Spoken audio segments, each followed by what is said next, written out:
Bonjour à tous et bienvenue pour la matinale, l'émission quotidienne de CMC Markets qui débute à 10 heures. Je suis Nicolas Chéron, analyste pour vous servir et nous sommes aujourd'hui le mardi 27 septembre. Le titre du jour est Trump perd pied. En effet, suite au débat entre Trump et Hillary Clinton cette nuit, eh bien, les produits financiers sur la probabilité d'une victoire de Trump ont perdu à peu près 30%. Les téléspectateurs ont voté et 67% d'entre eux, me semble-t-il, ont voté pour Hillary Clinton. La paire USD-MXN est partie fortement à la baisse. Ça veut dire que le peso s'est raffermi. Pourquoi le peso s'est raffermi? Eh bien, tout simplement parce que Trump a baissé dans les sondages. Donc voilà pour ce titre, Trump perd pied parce que Hillary Clinton a pris le dessus. Ça a engendré un raffermissement du dollar et aussi une bonne tenue des indices boursiers. Le S&P a fait une petite mèche sous son support indiqué hier et s'est repris. Le Nikkei a fait de même.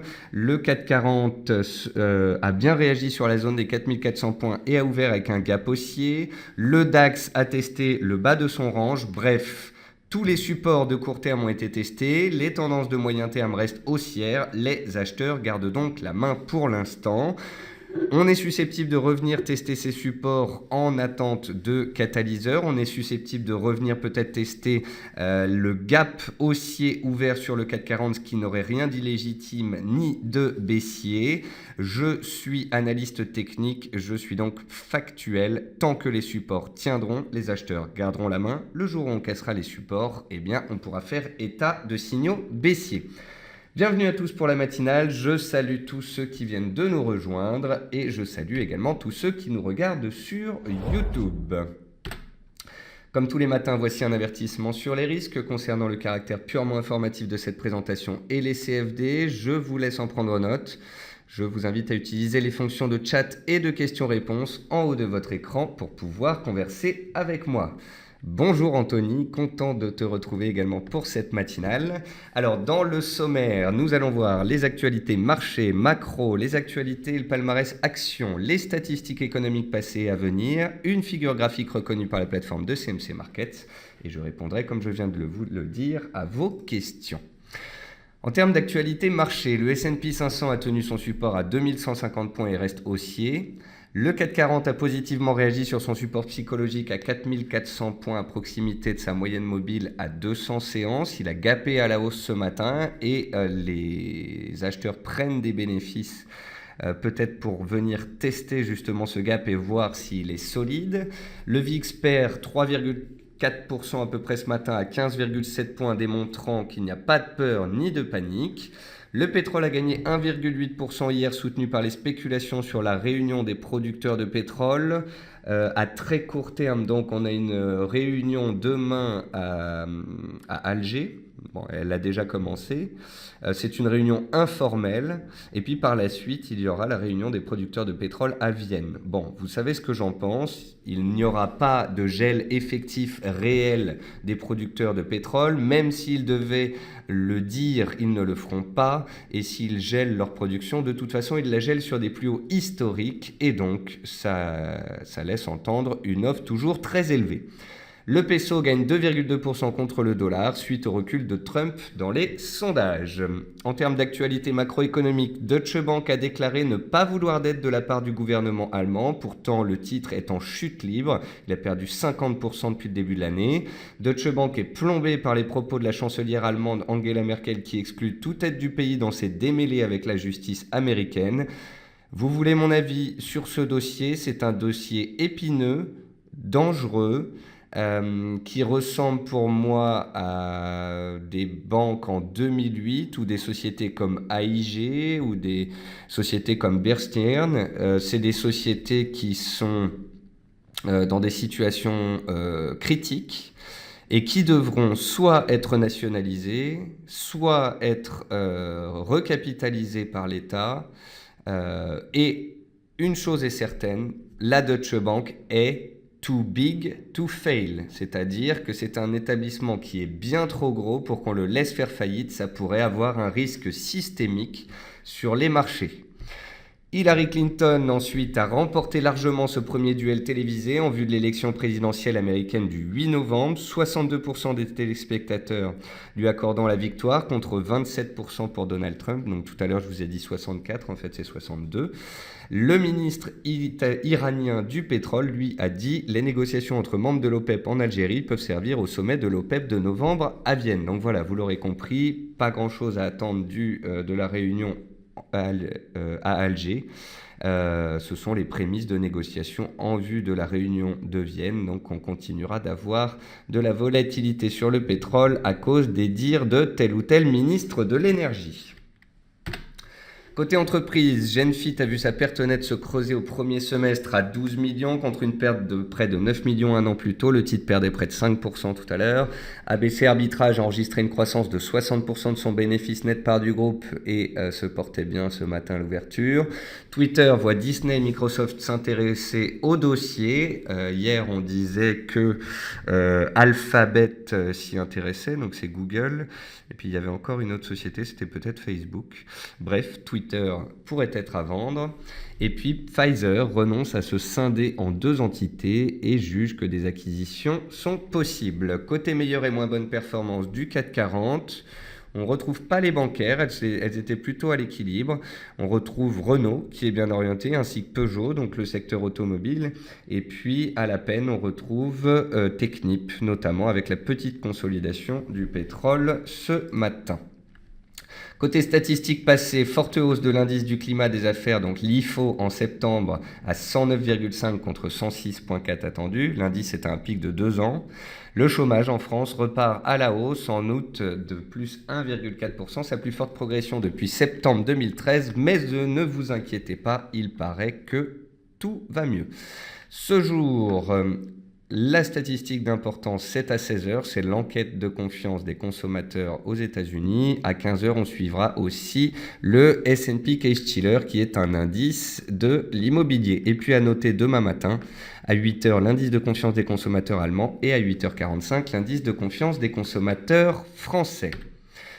Et puis voici une petite figure graphique, c'est un triangle en données 4 heures sur la paire euro-yen. Donc voilà, c'est un triangle qui montre une compression des cours. L'euro tient bien pour le moment. Si les indices devaient partir à la hausse, eh bien le yen pourrait être délaissé, auquel cas l'euro-yen pourrait éventuellement sortir par le haut de cette figure. S'il devait en sortir par le bas, c'est que la version au risque, je pense, prendrait le dessus sur ces marchés. On va maintenant passer aux graphiques. Donc sur les graphiques, une chose est certaine. En journalier, on est plus proche de support que de résistance. Je ne dis pas que on va repartir à la hausse très fortement, qu'il va y avoir un revirement baissier très puissant. Je dis simplement que les supports ont tenu.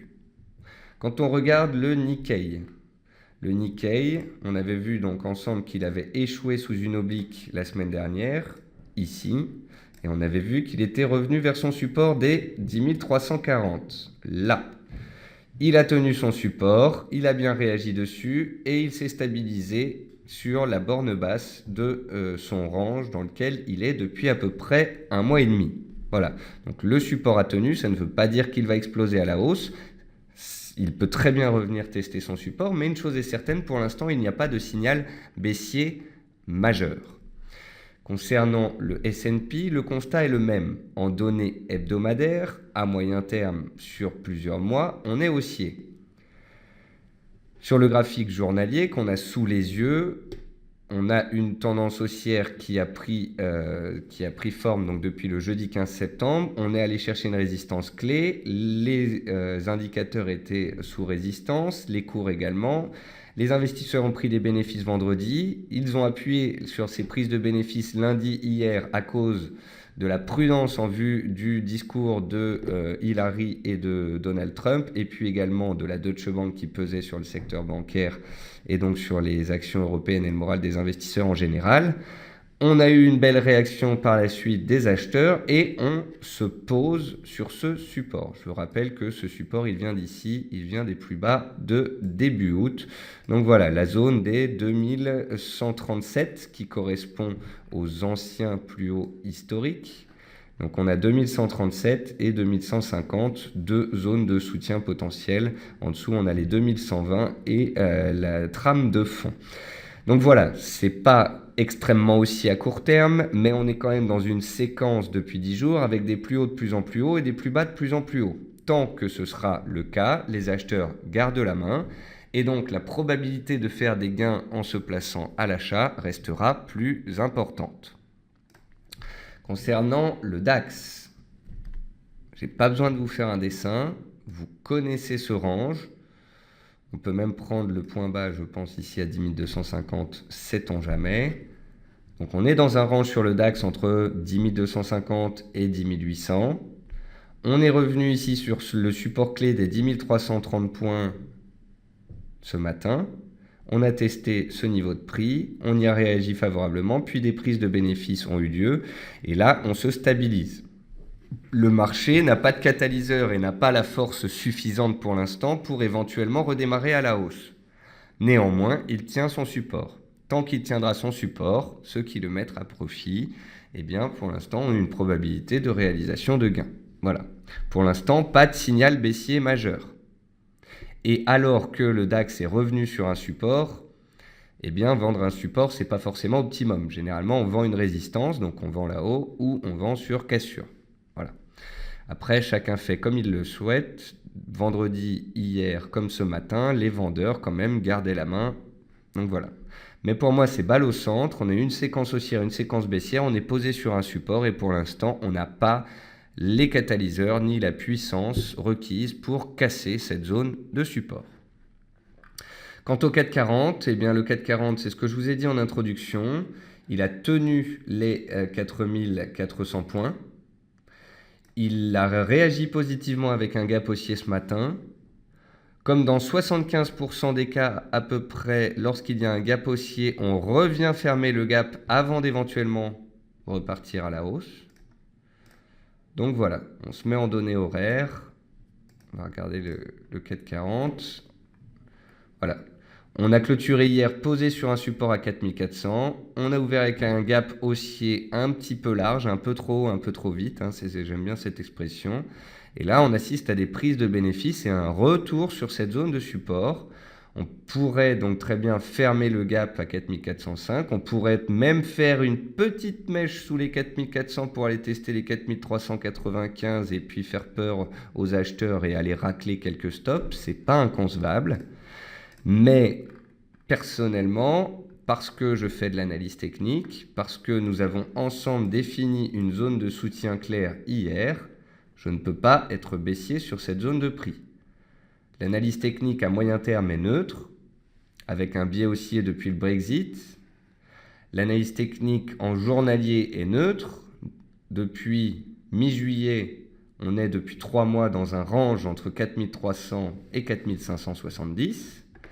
Et à court terme, la zone des 4380-4400 points est une zone clé que nous avons définie hier car c'est un cluster de support regroupant un niveau horizontal à 4380 points, la moyenne mobile à 200 séances à 4380 points, les 61,8% de retracement de toute la hausse de la semaine passée à 4390 points, et à 4400 points, un seuil psychologique. Donc, dans le petit rond que vous voyez ici sur mon graphique, on a des seuils psychologiques, des retracements de Fibonacci, une moyenne mobile et un niveau horizontal. Donc, ce que je suis en train de vous dire, c'est que oui, on peut très bien combler le gap. Oui, on pourrait même très bien faire une petite mèche sous 4400, histoire d'aller se faire des frayeurs et d'aller tester la zone de prix juste en dessous, qui est un cluster de support majeur. Tant que ce cluster de support majeur tiendra, un biais haussier pourra être observé puisqu'on est sur un support et qu'on a une tendance de fond de moyen terme sur 3 mois, disons, quand même une présence haussière à chaque fois qu'on revient sur les supports. Et donc voilà, est-ce qu'on va s'arrêter encore une fois juste au-dessus des 4400 ou juste en dessous, je ne sais pas, mais tant que cette zone-là tiendra, un scénario de redémarrage haussier reste tout à fait d'actualité. Voilà. Et ce est corroboré par le comportement du VIX, le VIX qui s'est nettement apprécié hier et qui retombe tout aussi sec aujourd'hui. Or, quand le VIX va, tout va, c'est-à-dire que quand le VIX baisse, eh bien, les indices généralement se tiennent.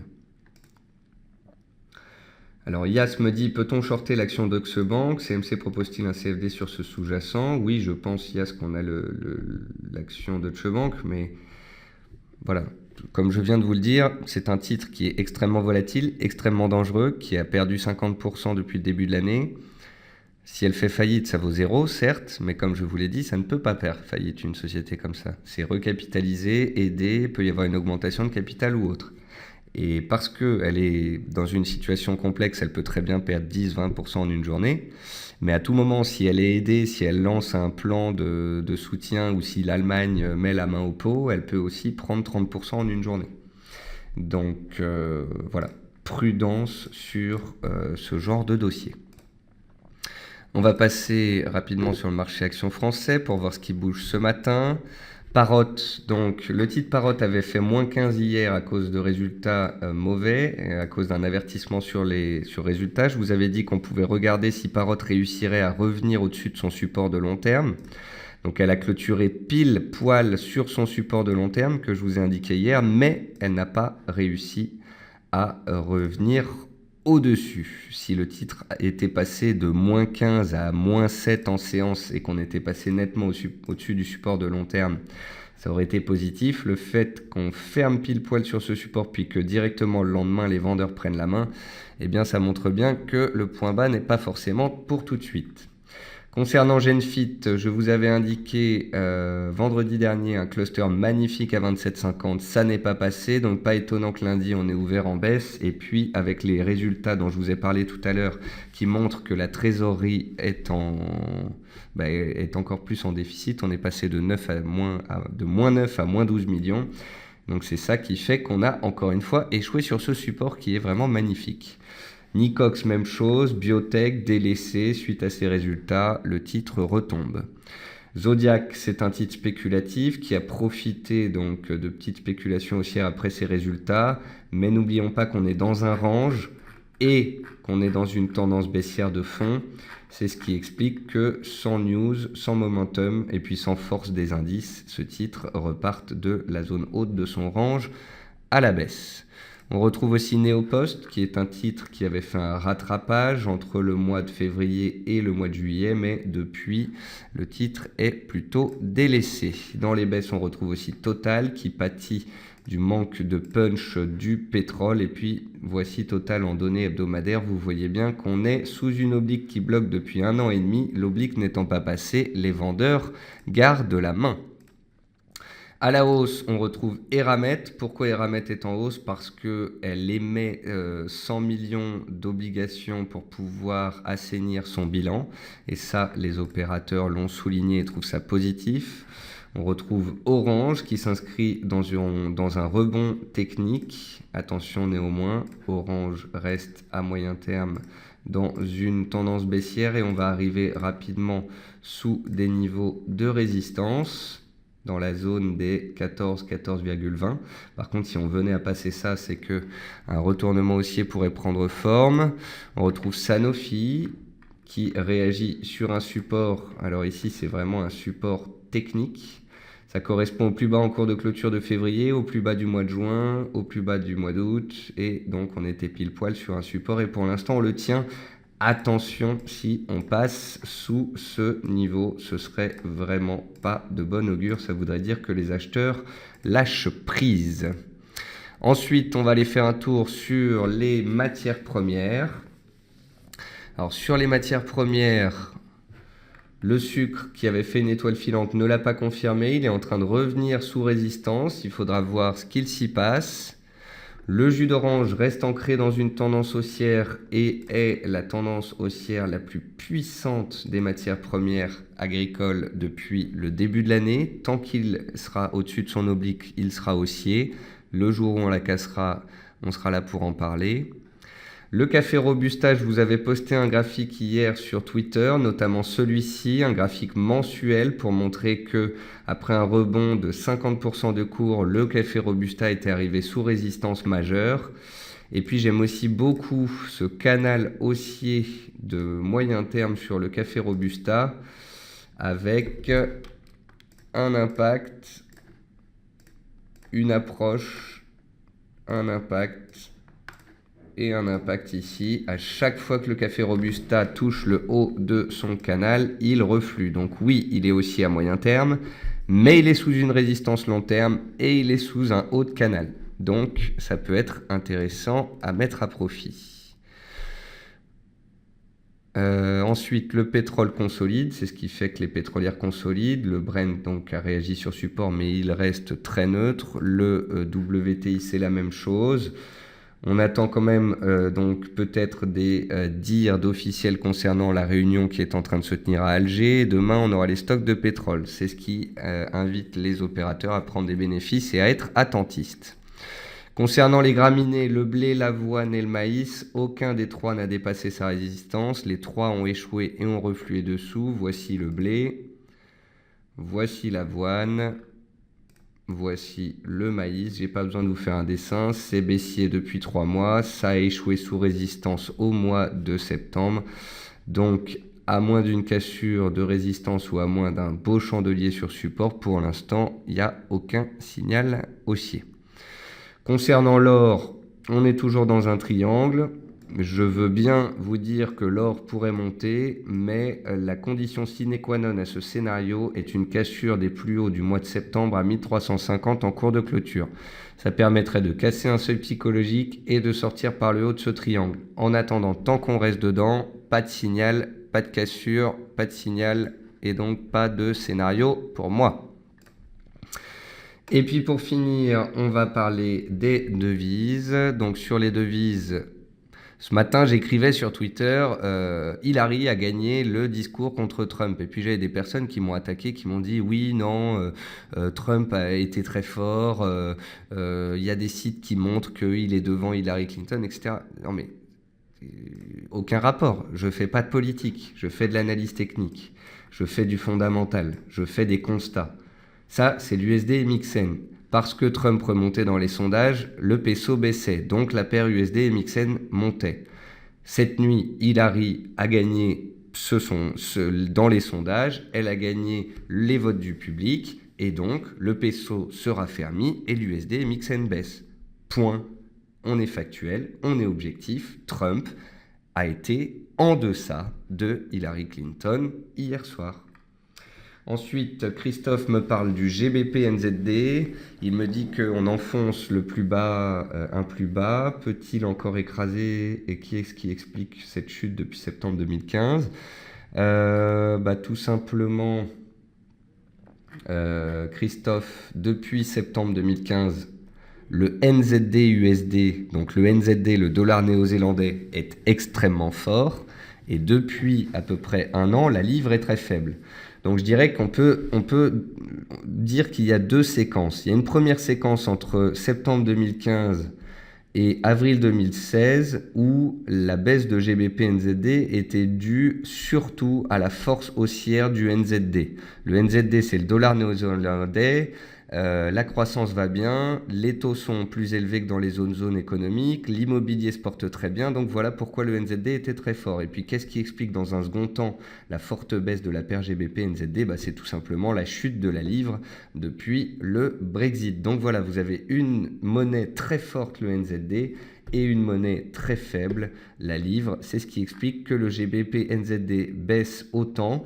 On est ici sur un support majeur testé à 1, 2, 3, 4, 5. On est sur la sixième test de ce support. Si les plus bas devaient casser, on pourrait connaître une nouvelle accélération. Tant que ces derniers tiennent, on est sur un support majeur.